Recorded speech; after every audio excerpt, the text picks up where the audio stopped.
Ciberseguridad y robótica aplicada a situaciones de emergencias. Estos son los temas que han centrado dos importantes eventos que se han celebrado esta semana en Andalucía. Y son también los temas de los que vamos a ocuparnos hoy en nuestra mesa de análisis con Ramón Alberca, investigador de mercados. Buenas tardes. ¿Qué tal? Buenas tardes. Y con Agustín Madariaga, científico de datos. Muy buenas tardes a los dos. Los ciberataques causan unas pérdidas anuales de 600.000 millones de euros. La preocupación por esta amenaza ha motivado pues la organización de esta jornada por parte de los empresarios del sur de España. Unas jornadas que se han celebrado en Sevilla y a la que asistió el presidente de la Junta, Juan Manuel Moreno. ¿Quiénes provocan estos ataques? ¿Qué motivaciones hay detrás de los ciberataques?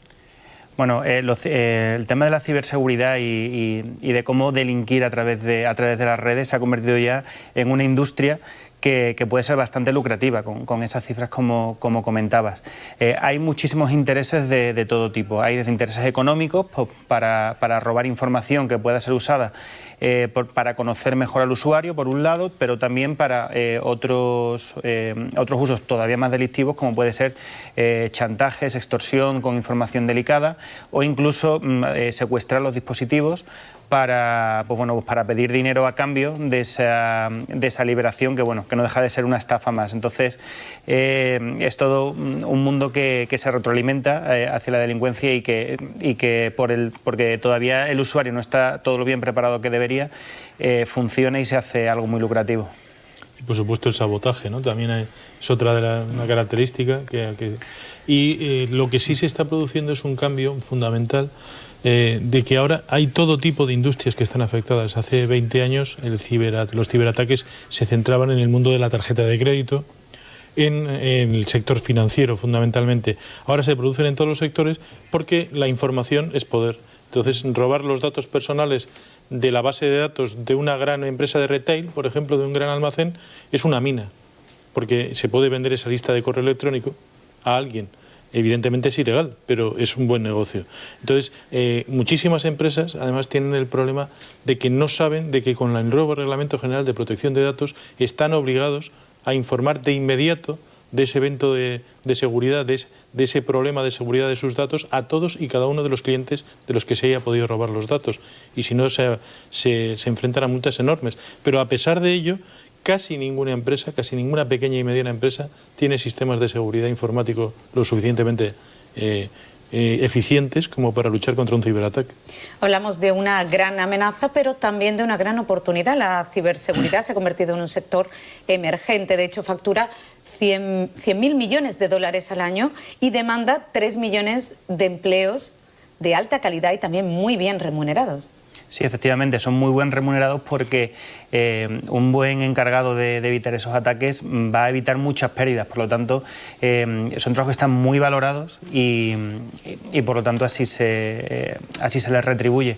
Porque es verdad que una empresa ante cualquier ataque puede perderlo absolutamente todo, absolutamente todo.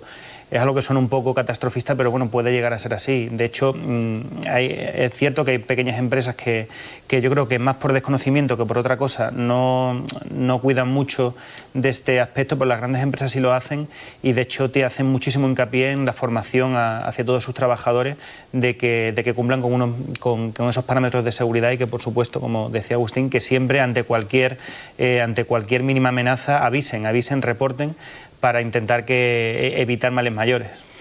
Claro. En España solo son 350.000 puestos de trabajo, solo en España. Es una tasa de paro cero.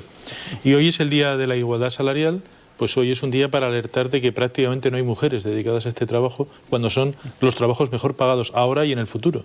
O sea, es una fuente nueva de la brecha salarial.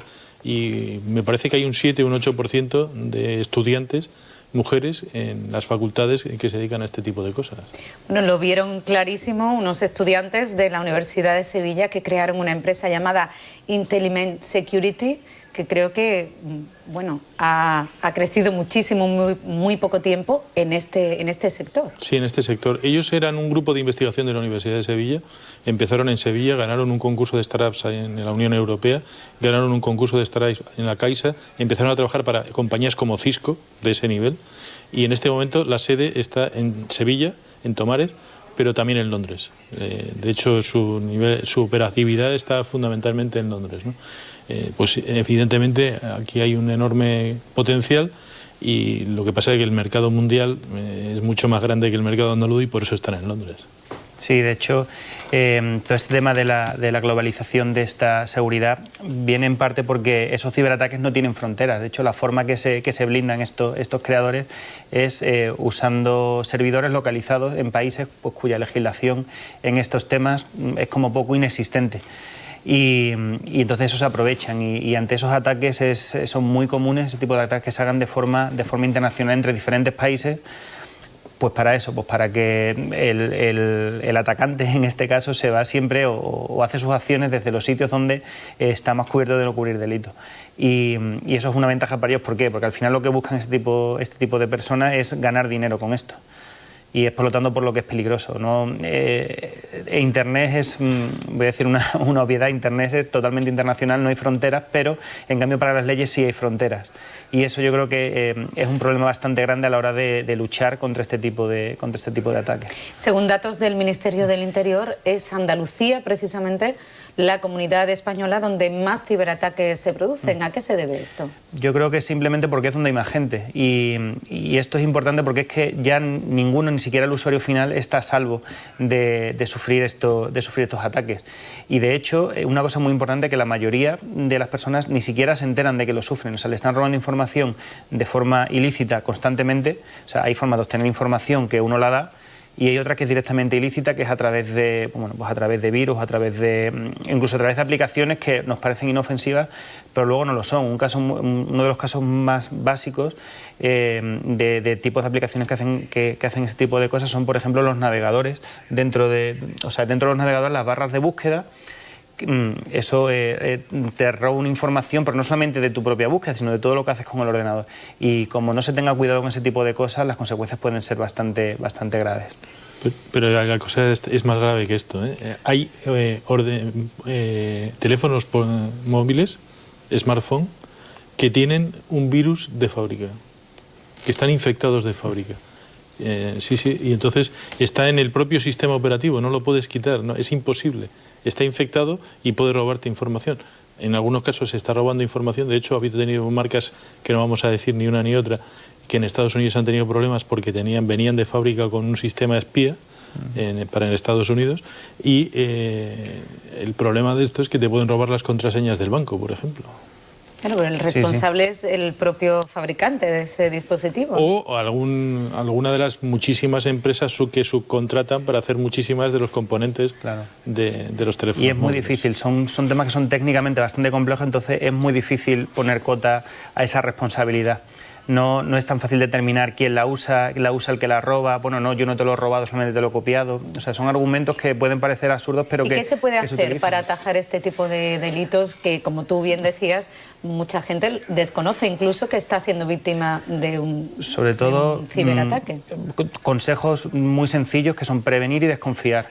Normalmente este tipo de archivos infectados que infectan nuestros sistemas para robarnos información vienen con una promesa de algo muy bueno, o con algún correo con una buena noticia que tienes que abrir y luego al final no es nada, o al final no tiene nada que ver. Y siempre que te llega algo por internet y es demasiado bueno, lo normal es que sea mentira y que sea algo para hacerte daño. Entonces lo importante es desconfiar y sobre todo también prevenir y prevenir teniendo unas mínimas normas de seguridad básicas que, bueno, pues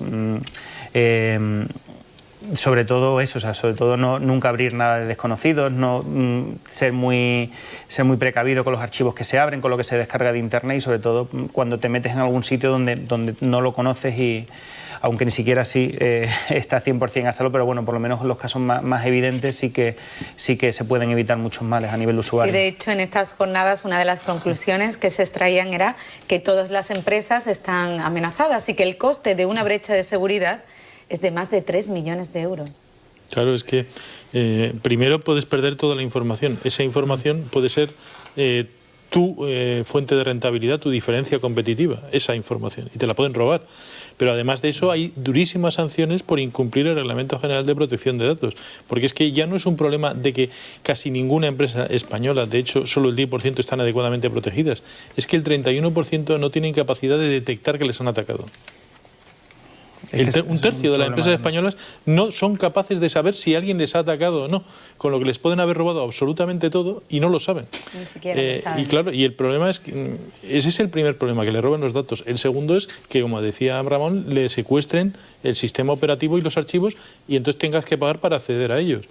Chantaje, ¿no? Claro. Bueno, que luego normalmente ese pago no es ni siquiera para arreglarlo, ese pago es para, al final suelen ser encadenados con estafas y que eso, te piden dinero pues para descifrar unos archivos, que luego tú mandas ese dinero y lo que hacen es que te roban la cuenta del banco cuando les mandas ese dinero. O sea que es todo un círculo vicioso y sobre todo siempre ante cualquier problema denunciarlo. Si las personas que no sepan muy bien qué es lo que les ha pasado, pues que, o sea, lo primero y sean conscientes de que están sufriendo un chantaje o están sufriendo una amenaza a su seguridad, que por supuesto que lo denuncien antes que nada.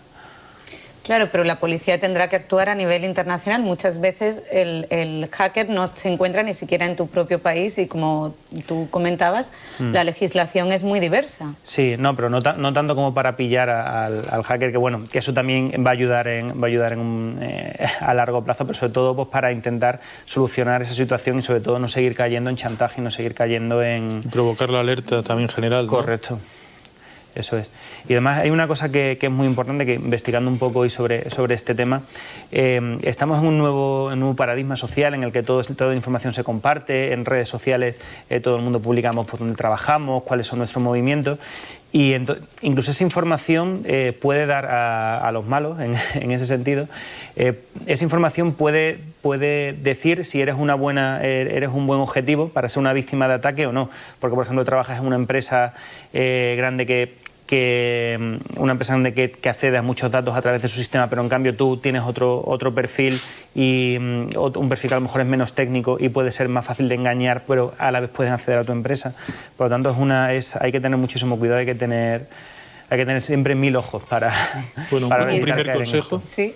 Jamás, lo digo 3 veces, se pueden tener las mismas contraseñas para todo. Jamás. Y mucho menos que sean básicas, tipo fecha de nacimiento, sí. fecha de... Ya, yo creo que al final casi todos caemos en ese error. Tenemos que estar alerta. Mientras en Sevilla se hablaba de ciberseguridad, en Utrera, en una localidad sevillana también, estudiantes de ingeniería y científicos de distintos países estaban probando robots y drones para situaciones de emergencia. Será el segundo torneo internacional de robots de emergencia de la Unión Europea que se ha celebrado por primera vez en España.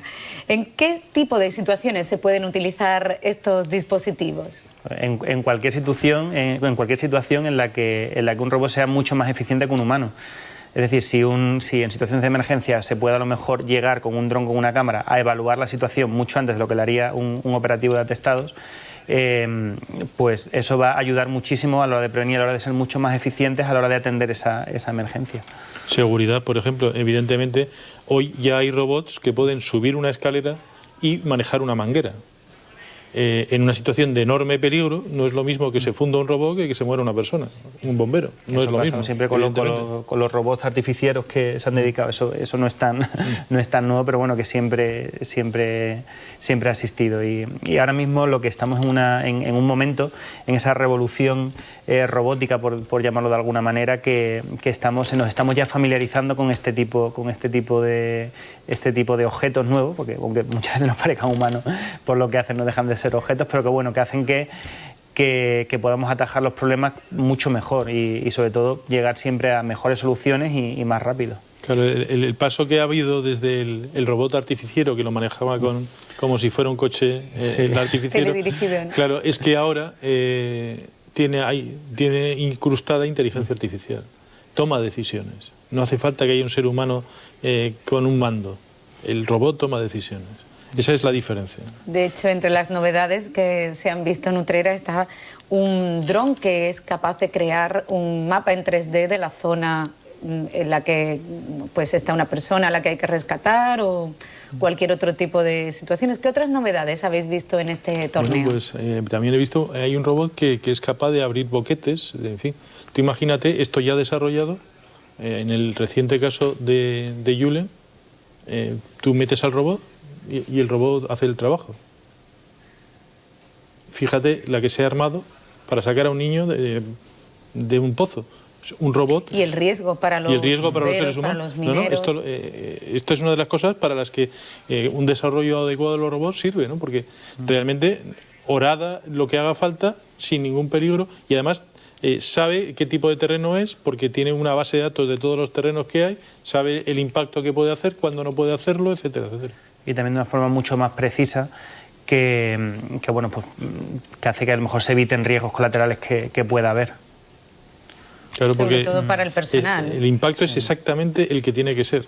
Y un ser humano puede ser un excelente profesional, pero no tiene esa capacidad de medición. Y a la hora de comercializarse o de llevarse a la práctica, estos prototipos, porque al final lo que hemos visto en Utrera son prototipos, robots en estudio, están por desarrollar. ¿Se tarda mucho en llegar desde el prototipo hasta verlo en la práctica? No se tarda mucho, de hecho cada vez los avances son más rápidos, pero lo que sí va marcando es cómo se desarrollan es que realmente cubre una necesidad y hay que cubrir una necesidad tanto del mercado como social o pública en este caso. Y no es lo mismo, por ejemplo, hay muchos de estos drones que se están utilizando ya en agricultura. ¿Por qué? Pues porque tienen una rentabilidad económica y al hacer que eso tenga una rentabilidad económica, pues donde hay dinero de por medio va todo mucho más fácil. Pero es como todo, siempre a medida que se vaya invirtiendo en desarrollo y se vaya invirtiendo en mejorar esos prototipos, que al fin y al cabo lo que hacen es marcar tendencia. Yo siempre pongo el mismo ejemplo, que es como las pasarelas de moda. Rara vez vemos a alguien con lo que sacan el modelo, pero bueno, a lo mejor se marca la tendencia de esa temporada. Lo único que aquí, este tipo de máquinas que se ven en concursos dan ideas y bueno, pues marcan tendencias. Al futuro se quedan con lo mejor, desechan lo que a lo mejor no es tan útil y siempre se va mejorando poco a poco. Sí, este evento que organiza la Unión Europea se ha celebrado por primera vez en España, concretamente, como decimos, en Utrera, aquí en Andalucía. ¿Por qué han elegido Andalucía? No lo sé, pero aquí hay una empresa, un sector tecnológico muy potente y desde luego también un sector de emergencias muy potente. O sea que hay muchas razones para hacerlo, pero el tema de este tipo de cosas es por turno, o sea que nos ha tocado simplemente, no es que seamos el escenario habitual, ¿no? Sí, que ha habido interés también de acoger este tipo de eventos. Siempre la función pública es importante a la hora de localizar este tipo de eventos en un sitio o en otro. Pero hay una cosa muy curiosa, he localizado, hay uno androide que aguanta que le caiga un cascote de 9 kilos sin moverse y sigue entrando en el edificio en ruinas. En situación de, pues, para terremotos o catástrofes de ese tipo, incendios, que es algo, bueno, no es común a lo mejor en tu ciudad todos los días, pero bueno, si nos vamos al mundo entero, los incendios sí son, estadísticamente hay incendios todos los días y bueno, pues están preparados para eso, o sea, los diseñan para salvar las dificultades que pueda tener, y si le cae un cascote de 9 kilos no pasa nada. ¿Por qué? Porque es lo normal en ese incendio, están preparados para eso. Y eso es lo bueno de que tienen ese desarrollo de esos productos, en que están mejor, los van probando, una vez que los prueban detectan deficiencias y las arreglan, las solventan, ven cosas que a lo mejor no funcionan mal pero se pueden mejorar y las mejoran. Por eso es muy importante invertir en esta investigación de este tipo de productos, porque a la larga segurísimo que va a ser rentable tanto económicamente como socialmente. Bueno, pues así terminamos nuestra mesa de análisis de hoy. Muchas gracias a Agustín Madariaga, Ramón Alberca, por acompañarnos esta tarde. Se quedan ya con Ángel Gámez y el equipo de deportes. Será después de la publicidad. Hasta luego.